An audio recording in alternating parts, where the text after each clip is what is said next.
वाक्य भी दो टाइप के होते हैं, जिसमें सब्जेक्ट एक वचन होता है और बहुवचन होता है। आपको बता दिया कि जो चीजें दिखने में एक होती है, जिनका नाम होता है वो एक वचन होती है। बहुवचन वो चीजें होती है जो दिखने में बहुत ज्यादा होती है, एक से अधिक होती है, जिनके पीछे एस या एस लगा होता है। जैसे राम, अगर कोई एक लड़का है उसका नाम होगा तो नाम वाली वस्तु है और ये एक वचन भी है। अगर राम दो है, दो लड़के खड़े हैं जिनका नाम राम है, तो फिर आप उनको राम्स नहीं बोल सकते, उनसे क्या बोलेंगे, वे खड़े हैं। तो ये क्या हो जाएगा, एस या एस लग जाएगा।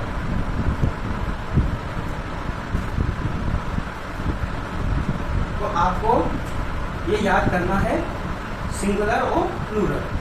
सिंगुलर में क्या क्या आता है, एक वचन सब्जेक्ट,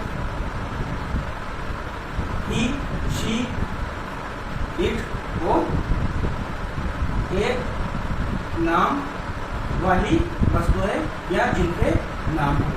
प्लूरल भी वो सब आ जाते हैं जो बहुवचन होते हैं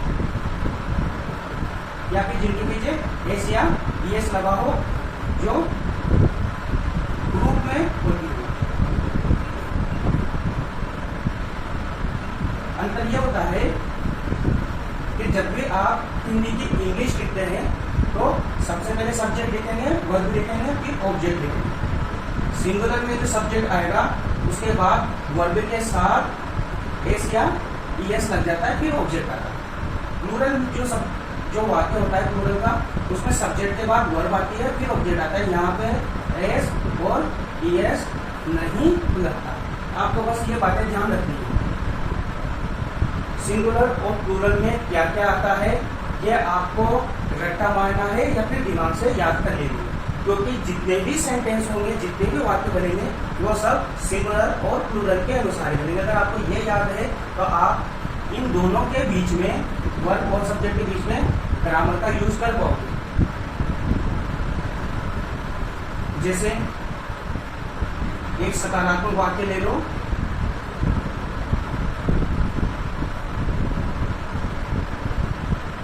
राम खाना खाता है, हम खाना खाते हैं। ये सकारात्मक वाक्य है, क्योंकि ये क्वेश्चनवाचक वाक्य नहीं है और ना ही कोई नकारात्मक वाक्य है। तो आपको सबसे पहले सब्जेक्ट ढूंढना है, फिर वर्ब, फिर ऑब्जेक्ट। सब्जेक्ट क्या है, राम, क्योंकि इसमें कार्य कौन कर रहा है, राम कर रहा है, तो राम सब्जेक्ट हो गया। जो कार्य किया जाता है वो ऑब्जेक्ट होता है, और जो कार्य कर रहे हैं वो क्या कहलाती है, वर्ब। तो इसमें सब्जेक्ट है राम। राम क्या कर रहा है, खाना खा रहा है। तो बच्चे ये कंफ्यूज हो जाते हैं कि खाना हिंदी में आ रहा है, पहले इसके पहले तो इसकी स्पेलिंग लिखेंगे या इसको यहाँ पे इंग्लिश में लिखेंगे। ऐसा नहीं करना है, आपको ये रूल याद रखना है। सबसे पहले सब्जेक्ट, फिर वर्ब, फिर ऑब्जेक्ट। सब्जेक्ट लिख दिया तो वर्ब क्या है, वर्ब क्रिया होती है। राम जो कार्य कर रहा है वो वर्ब कहलाएगा। राम क्या कर रहा है, खाना खा रहा है या खाता है, तो राम खाना खाता है। खाते की स्पेलिंग क्या है, ईट, तो ईट क्या हो जाएगी, वर्ब हो गया। सब्जेक्ट हो गया, वर्ब हो गया, सब्जेक्ट और वर्ब। अब क्या बचा, ऑब्जेक्ट। राम खाता है, लेकिन किसको खाता है, खाने को खाता है, यानी कर्ता जो कार्य करता है वो वर्ब कहलाती है। जो कार्य जिसके लिए कर रहा है वो क्या कहलाएगा, ऑब्जेक्ट। ऑब्जेक्ट हमेशा लास्ट में आता है, तो फूड, राम ईट फूड। अब देखना राम क्या है, एक वचन है कि बहुवचन, एक वचन, क्योंकि यहाँ एक से अधिक राम नहीं है और नाम भी दे रखा है। जो एक हो, जिसका नाम हो, वो एक वचन होता है और उसकी वर्ब के पीछे क्या लग जाता है, एस। वी क्या है, बहुवचन, हमको क्या बोलेंगे, वी ईट फूड। तो यहाँ पे एस ई एस नहीं लगेगा। क्यों नहीं लगेगा, क्योंकि वी प्लूरल है, बहुवचन है, बहुवचन वाले वाक्यों की जो वर्ब होती है उसमें एस ई एस नहीं लगता है, और जो सिंगुलर यानी एक वचन वाले वाक्यों की वर्ब होती है उसके पीछे एस या एस लग जाता है। जैसे सीता गाना गाती है, तो आपको सबसे पहले क्या ध्यान दिलाना है, ये सुन कोई सा भी वाक्य आपको करना है तो सबसे पहले आप सब्जेक्ट वर्ब ऑब्जेक्ट सोच लेना, फिर उसको हिंदी वाले वाक्य में मिलाना कि इसमें सब्जेक्ट क्या है, वर्ब क्या है, ऑब्जेक्ट क्या है। जो कार्य कर रहा है वो तो कहलाता है सब्जेक्ट, ठीक है। कर्ता जो कार्य करता है वो कहलाता है ऑब्जेक्ट, और जिस प्रकार से किया जा रहा है, जो क्रिया की जा रही है वो कहलाती है वर्ब। तो सबसे पहले हम सब्जेक्ट लिखेंगे। सब्जेक्ट क्या है, सीता। सीता एक वचन है या बहुवचन, सीता एक वचन है, तो वर्ब के पीछे एस या ई एस लग जाएगा। सीता मतलब होता है गाना, और सॉन्ग का मतलब भी गाना, लेकिन ये वर्ब है, आवाज निकालना। सीता सिंग्स सॉन्ग, ये बहुवचन है, यह एक वचन, ये एक वचन है, इसलिए इसकी वर्ब के साथ एस या ई एस लग जाएगा। ऐसा ही आप बहुवचन वाला वाक्य लिख लो, लड़के स्कूल जाते थे। सब्जेक्ट क्या है, बॉयज। लड़के स्कूल जाते हैं, लड़के क्या है, बहुवचन, तो वर्ब क्या कहलाएगी, गो यानी जाना, टू स्कूल। तो यहाँ पे एस ई एस नहीं लगेगा, क्योंकि बहुवचन वाली वर्ब में एस ई एस नहीं लगता। बस आपको यही याद रखना है कि सिंगुलर के जो वाक्य होंगे उनके वर्ब के साथ एस ई एस लग जाएगा, और प्लूरल वाले वाक्य में वर्ब ही आएगी, इसके साथ एस ई एस नहीं लगेगा। ये तो हो गया सकारात्मक वाक्य। अब आ जाओ नकारात्मक वाक्य। नकारात्मक वाक्य की पहचान क्या होती है, नो या नहीं। ऐसे वाक्य जिनमें नो या नहीं का प्रयोग होता है।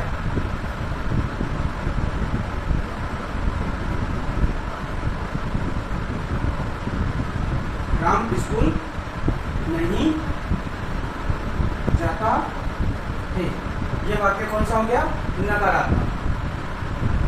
यहाँ क्या लग गया, नहीं, यानी नोट लग गया।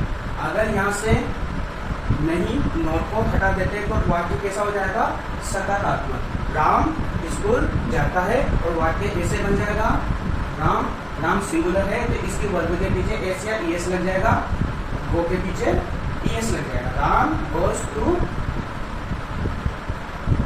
स्कूल। लेकिन ये वाक्य नकारात्मक है, इसमें नहीं का प्रयोग हो रहा है, तो नहीं के लिए हम डू नॉट या डज नॉट का प्रयोग करेंगे।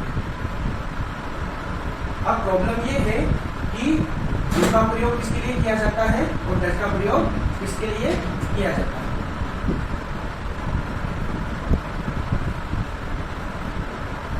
तो यहाँ पे भी वही फॉर्मूला आएगा,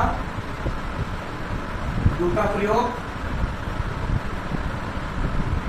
प्लूरल वाले वाक्यों में किया जाएगा, यानी बहुवचन वाले वाक्य में डू का प्रयोग होगा, और इसका एक वचन सिंगुलर यानी एक वचन वाले वाक्य में डज का प्रयोग होगा। वाक्य राम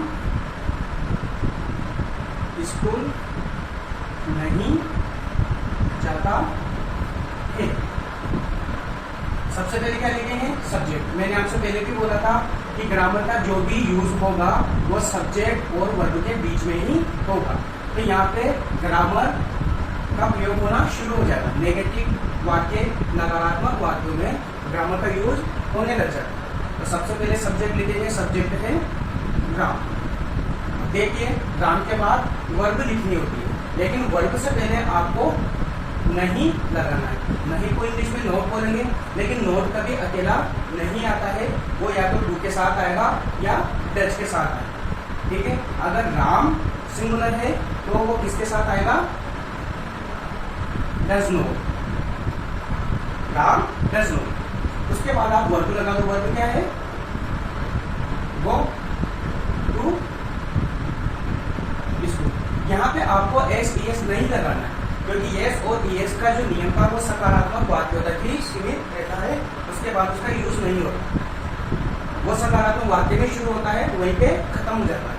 नकारात्मक वाक्यों में डज नॉट या डू नॉट का प्रयोग किया जाता है, डज का प्रयोग किया जाता है एक वचन वाले वाक्य में, और डू का प्रयोग किया जाता है बहुवचन वाले वाक्य में। या फिर ऐसे याद रख लो कि जो नोट होता है यानी नहीं, वो बहुत डरपोक होता है। क्या होता है? बहुत ज्यादा डरपोक होता है। वो जब भी किसी के पास जाता है तो अपने साथ बॉडीगार्ड लेके जाता है। अगर वो किसी एक इंसान से मिलने जा रहा है तो अपने साथ ज्यादा बॉडीगार्ड लेके जाएगा। BODS 4 शब्द है तो ज्यादा बॉडीगार्ड लेके जाएगा।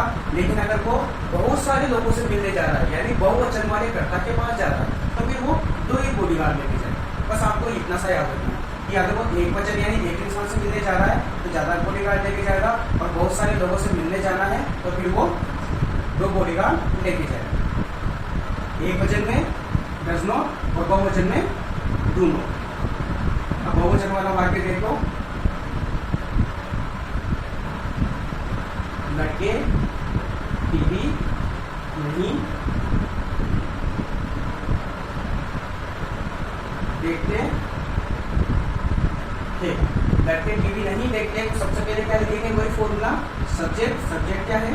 बॉयज। ये बहुवचन है तो यहाँ पे आपको अब सब्जेक्ट के बाद वर्ब लिखनी होती है, लेकिन अगर नकारात्मक वाक्य है तो सब्जेक्ट और वर्ब के बीच में ग्रामर आएगी, यानी नहीं आएगा। और नहीं के लिए नोट का यूज होता है। नोट कभी अकेला नहीं जाएगा, डू या डज के साथ जाएगा। अगर यहाँ पे प्लूरल है तो प्लूरल में डू का यूज होता है, उसके बाद नोट लगा दो, उसके बाद वर्ब लिख दो। वर्ब क्या है? देखना, वॉच। और ऑब्जेक्ट क्या है? किसको देखना है? टीवी।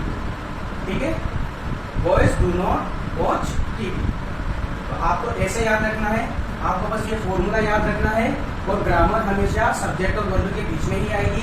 ठीक है, नकारात्मक वाक्य जब शुरू होते हैं तो उनमें भी आपको सिंगुलर और प्लूरल का ध्यान रखना है। सब्जेक्ट सिंगुलर है या प्लूरल, क्योंकि इसकी पहचान से ही आप सब्जेक्ट और वर्ब के बीच में ग्रामर का यूज कर पाओगे। सब्जेक्ट अगर सिंगुलर है तो डज नॉट आएगा वर्ब से पहले, वर्ब से पहले। और सब्जेक्ट अगर प्लूरल है तो डू नॉट आएगा प्लस वर्ब से पे। यहाँ पे वर्ब के साथ एस ई एस का प्रयोग नहीं होगा।